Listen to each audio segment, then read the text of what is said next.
Waouh! Salut les amis! Nous voilà dans une ruche grandeur humaine. Nous retrouve dans une ruche. Toutes les abeilles. Bon, c'était juste pour vous dire, il s'agit juste d'un bonus parce que bon, ça fait la suite de juste après, enfin de celui que j'ai fait juste avant là, comme épisode, où j'étais en train de parler de fait de faire lécher des hausses à l'extérieur. Bon là, bien sûr, on n'est pas à l'extérieur, on est à l'intérieur. J'ai laissé ouvert les fenêtres 5-10 minutes, le temps de faire des allers-retours. Vous voyez, en très peu de temps, ça amène du monde. Je sais pas si on le voit bien là. Ça vole un peu partout. Bon, c'est des choses qui arrivent, c'est tout à fait normal, parce qu'après on peut pas tout protéger.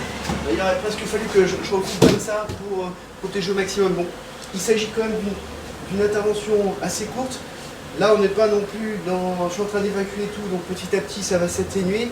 C'est vrai qu'elles ont marqué le terrain, les ruches sont juste à côté, donc bon, c'est pas très grave, hein.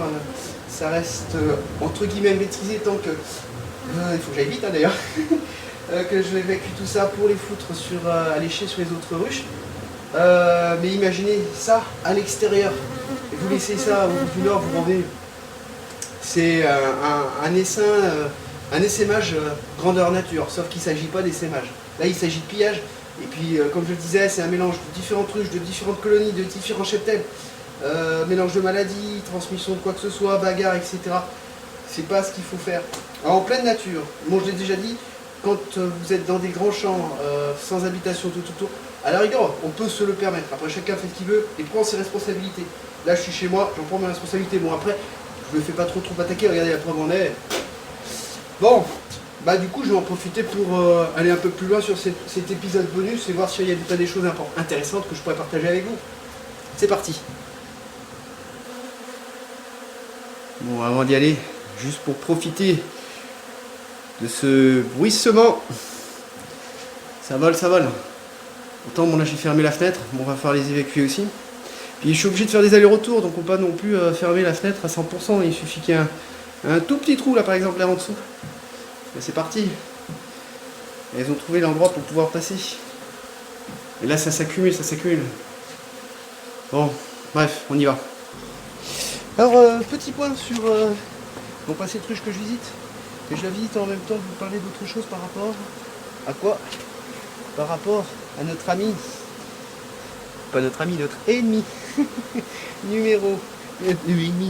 public numéro 1, le frelon asiatique. Alors pourquoi j'en parle? Parce que cette année je ne le vois pas arriver, je ne le vois pas passer. C'est bien, c'est une bonne nouvelle, hein. C'est une bonne nouvelle. Parce que les années d'avant, bon, j'ai été pas mal attaqué, bon, pas à outrance, hein. Mais on voyait quand même régulièrement 3-4 frelons régulièrement devant les ruches. Et quand on voit 3-4 frelons, ça commence à être inquiétant. Alors pour cette année, je dis pas d'inquiétude, pas d'inquiétude. Il va peut-être arriver à un moment ou à un autre. Sachant que bon, la période au niveau de la saison est quand même bien avancée. Donc, de toute façon, ce que je dis par là, elle est bien avancée, mais ça n'empêche pas qu'on puisse avoir des colonies qui commencent à être relativement bien développées et qu'à partir de ce moment-là, ces colonies-là, ces nids de frelons asiatiques aient besoin de protéines. Et bon, je me répète, mais les protéines, où est-ce qu'elles vont les trouver? Elles vont les trouver sur différents types d'insectes. Et notamment différents types de pollinisateurs. Il n'y a pas que l'abeille qui fait partie du bol alimentaire du frelon asiatique. Alors, je crois que je l'avais déjà expliqué, le frelon asiatique, il va se mettre devant la ruche, il va attendre qu'une abeille sorte ou qu'une abeille reparte. Alors, quand elle... Non, qu'une abeille sorte ou une abeille rentre. Elle va être soit dans un sens, soit dans un autre. La plupart du temps, une abeille est plus facilement attrapable pour le frelon asiatique quand elle arrive et qu'elle a butiné, qu'elle arrive avec du nectar, du pollen. Pour quelle raison? Parce qu'elle est beaucoup plus lourde et le temps qu'elle arrive, elle va être un peu plus hésitante. Donc pour le frelon asiatique, c'est plus facile. Donc il essaye, il fait du vol stationnaire, il essaye. Dès qu'il la capture, il l'embarque à 5 ou 10 mètres. Il se pose sur une branche, il coupe la tête il coupe l'abdomen et il garde uniquement le thorax. Et une fois le travail effectué avec ses mandibules, parce que c'est une mandibule relativement forte et suffisamment forte pour faire ce genre de choses, hein, ces mandibules, et ensuite elle embarque sa provision directement dans son nid pour pouvoir nourrir le couvain du faune asiatique. Alors autre remarque, je ne sais pas si je parle en même temps, mais c'est vrai que c'est pas évident de se concentrer également sur la visite. Il s'agit d'une ruche relativement jeune où j'ai déjà changé l'arène. Et là, ce que j'effectue, c'est une visite assez rapide juste pour voir s'il y a des œufs et d'une et deux pas de cellule royale. Et du coup, je vais en profiter pour lui donner une ou deux hausses à lécher. Ça ne fera pas une grosse quantité, mais ça permet aussi d'en donner un petit peu à tout le monde, quoi. Même si celle-ci, je crois qu'elle n'a pas eu de hausse, normalement. Mais normalement, je l'ai noté sur mes papiers. Alors si vous regardez l'épisode qui était juste avant, vous voyez que là il y a déjà beaucoup plus d'abeilles. Elles se sont installées là-dedans. Là ça y va, alors que sur l'épisode qui était juste avant, qui fait la suite de celui-ci, hein, enfin, c'est celui-ci qui fait... Enfin bon bref, je ne vais pas revenir sur les épisodes, je vais encore me tromper sur ce que je dis. Mais sur l'épisode qui était juste avant, il n'y avait pas autant d'abeilles, hein, c'était tout vide. Donc là, vous voyez, le fait d'ouvrir les fenêtres tout de suite, la pagaille commence un petit peu à se mettre en place.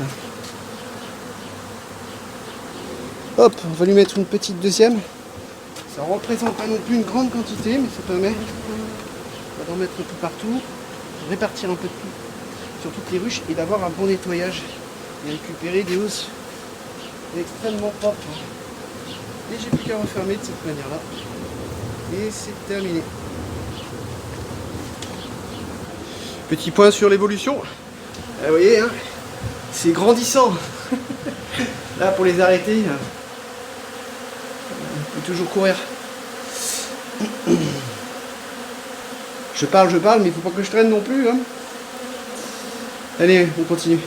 Tiens, une petite observation que je vais partager avec vous. C'est un détail. Hein. Vous voyez que là, la cire est beaucoup plus claire que là. Ça, c'est tout simplement parce que là, il y a eu du couvain. Là, soit ça n'a pas été encore utilisé, soit c'est uniquement du miel. Mais vous voyez que à force d'avoir du couvain, la cire se fonce. Sachant qu'on est sur un cadre 2020 de cette année. Donc vous voyez, au bout de 3-4 ans, la nécessité, même pas la nécessité, l'obligation de renouveler la cire. Alors, autre particularité sur la ruche que je suis en train de visiter, regardez. Là, j'ai une cellule royale. Donc je les supprime toutes. Donc je me répète, hein, mais j'ai déjà vérifié si il y a bien des œufs. C'est le cas. Il y a vraiment beaucoup d'œufs, c'est ce qu'il faut. Il s'agit, pour la petite histoire, d'une ruche pour laquelle j'ai changé l'arène récemment. Je ne connais pas encore vraiment la raison de l'essaimage. Parfois on peut le savoir. Moi, ce que j'en pense, ça vient en fait des abeilles qui étaient auparavant là, qui sont encore présentes et qui ont vraiment l'intention de faire un essaimage. Donc là, juste pour faire un point aussi par rapport à cet essaimage, je veux absolument l'éviter parce que c'est une reine que j'ai achetée. Donc je ne veux pas perdre cette reine-là, même si équipée qu'elle aille pas très loin. De toute façon, je l'aurais perdue parce qu'elle va périr toute seule par terre. Donc du coup, je me bats toutes les semaines, voire parfois un peu moins dès que je peux au niveau des laits, c'est-à-dire si je peux y passer tous les 4-5 jours, c'est encore mieux. Et j'éclate toutes les cellules royales. Donc là, franchement, c'est un combat. Je vais dire épuisant, c'est peut-être pas le bon terme. C'est usant, c'est peut-être pas le bon terme. Mais vous voyez où je veux en venir. C'est répétitif et il suffit d'une seule petite cellule que vous avez oubliée. Et ben c'est foutu. Et c'est l'essaimage garanti. Donc il faut vraiment être dessus, être vraiment attentif et observateur. Et méticuleux. Parfait, bah, cet épisode arrive à sa fin. Vous voyez que même en donnant à lécher les hausses, elles arrivent quand même à être un petit peu à se battre hein, quand même. Bon, c'est comme du pillage, c'est pour ça que la dernière fois, vous pouvez très bien mettre du ruban adhésif, après mettre du ruban adhésif un peu partout. C'est quand même du boulot en plus. Ce qu'il faut savoir, c'est que ça va être assez rapide parce qu'il n'y a pas non plus énormément de miel. Après, je les ai un petit peu excités parce que c'est vrai que la fenêtre est juste à côté, j'avais stocké mes hausses alléchées. Donc avant que ça se calme, donc je pense qu'il va falloir attendre une petite heure et après bah, tout rentrera dans l'ordre. Vous voyez, ça peut vite dégénérer. Là, je pense que j'étais un peu long, j'étais un peu fautif. Je suis responsable pour la vidéo, mais bon, ça va se calmer. Voilà pour cet épisode bonus un peu bousculé. À très bientôt et portez-vous bien. Ciao.